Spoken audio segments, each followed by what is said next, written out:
நான் தான் உங்கள் ரீசன். நான் இன்னைக்கு இந்த ஸ்டோரி டெல்லிங் காம்படிஷன்ல உங்க எல்லாரையும் பார்க்கறதுல நான் ரொம்ப சந்தோஷமா இருக்கேன். இன்னைக்கு நான் என்ன ஸ்டோரி தெரியுமா சொல்ல வந்திருக்கேன்? 2 பாறைகள். என்ன ஸ்டோரியை கேட்கலாமா மக்களே?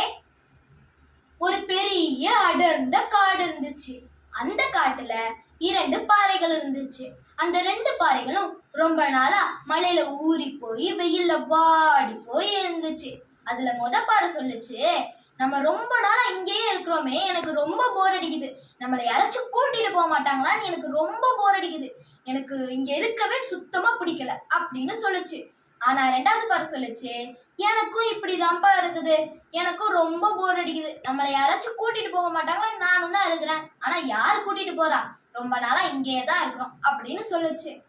அந்த காட்டுக்கு பக்கத்துல ஒரு அழகான கிராமம் இருந்துச்சு. அந்த கிராமத்துக்காக அந்த கிராம மக்கள் ஒரு கோவில் கட்டலான்னு பிளான் பண்ணாங்க.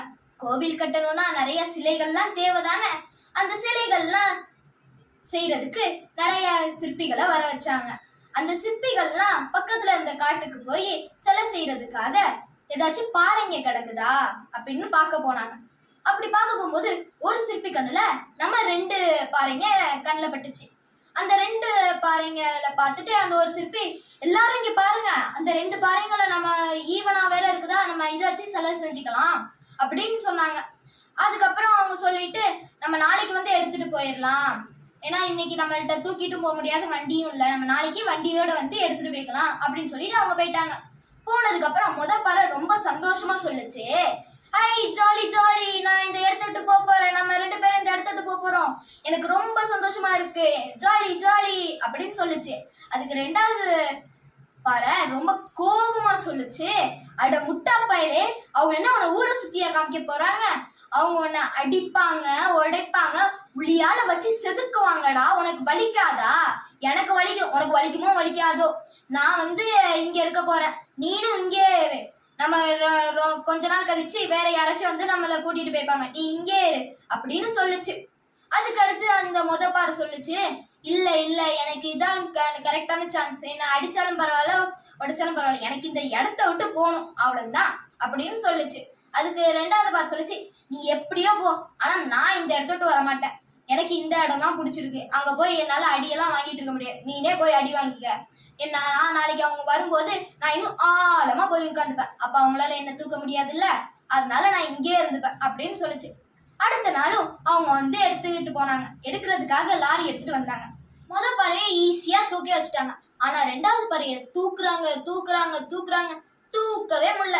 சரி ஓகேன்னு சொல்லி நம்ம பாறைய வச்சு சிலைகள்லாம் செஞ்சுக்கலாம் அப்படின்னு சொல்லி சிற்பிங்கள்லாம் கிளம்பிட்டாங்க. கிளம்புன உடனே அந்த பாறையை வச்சு அடிக்கிறாங்க, உடைக்கிறாங்க, உளியால வச்சு செதுக்குறாங்க. ஆனா அந்த பாறை அந்த கஷ்டங்கள்லாம் தாங்கிக்குது. ஒரு சில நாள் கழித்து அந்த கிராமத்துக்காக ஒரு அழகான கோவிலை உருவாச்சு ஒரு சிலையையும் செஞ்சாங்க. அந்த சிலை என்ன தெரியுமா? அதுதான் அந்த பாறை, சாமி சிலையா இருந்துச்சு. அந்த பாறைக்கு ரொம்ப சந்தோஷம். ஏன்னா மக்கள்லாம் வந்து அதை பார்த்து வணங்குறாங்க, அப்புறம் அர்ச்சனை எல்லாம் பண்ற உடனே அதுக்கு ரொம்ப சந்தோஷமா இருக்கு. அதுக்கு மனசுக்குள்ளேயே சொல்லிச்சு, நம்ம பட்ட கஷ்டத்துக்கெல்லாம் இதுதான் தீர்வு, நம்மளுக்கு நல்ல எதிர்காலம் இருக்குது அப்படின்னு சொல்லி மனசுக்குள்ளேயே நினைச்சு சந்தோஷமா இருந்துச்சு. ஆனா அந்த 2வது பாறை இன்னும் அதே இடத்துல மழையில ஊறி போய் வெயில வாடி போய் இருக்குது. இந்த கதையில இருந்து நம்ம என்ன தெரிஞ்சுக்கிறோம்னா, நம்ம பெரியவங்க, அப்பா அம்மா எல்லாரும் நம்மள படின்னு சொல்லுவாங்க. அது நம்மளுக்கு இப்ப கஷ்டமா தான் இருக்கும். ஆனா ஃபியூச்சர்ல ஒரு டாக்டராவோ இன்ஜினியராவோ ஐஎஃப்எஸ்ஆவோ இல்ல நம்மளுக்கு பிடிச்ச ஏதாச்சும் வேலையானாலும் நம்ம வந்து ஜாயின் பண்ணி நம்மளுக்கு பிடிச்ச வேலையை நம்மளுக்கு பிடிச்ச மாதிரி பண்ணலாம். இதே 2வது பாறை மாதிரி நான் படிக்க மாட்டேன் அப்படி இப்படின்னு சொல்லிட்டு இருந்தா நம்ம ஃபியூச்சர்ல வந்து நம்மளுக்கு பிடிச்ச வேலையை பண்ணவே முடியாது அப்படிங்கிற கருத்தை சொல்லி நான் இப்ப விடைபெறுகிறேன். என்ன குழந்தைகளே, உங்களுக்கு இந்த கதை பிடிச்சிருந்தா மறக்காம லைக் பண்ணுங்க, உங்க ஃப்ரெண்ட்ஸுக்கு ஷேர் பண்ணி லைக் பண்ண வைங்க, மறக்காம நம்ம சில்ட்ரன்ஸ் பார்க் யூடியூப் சேனலை சப்ஸ்கிரைப் பண்ணிருங்க. By guys.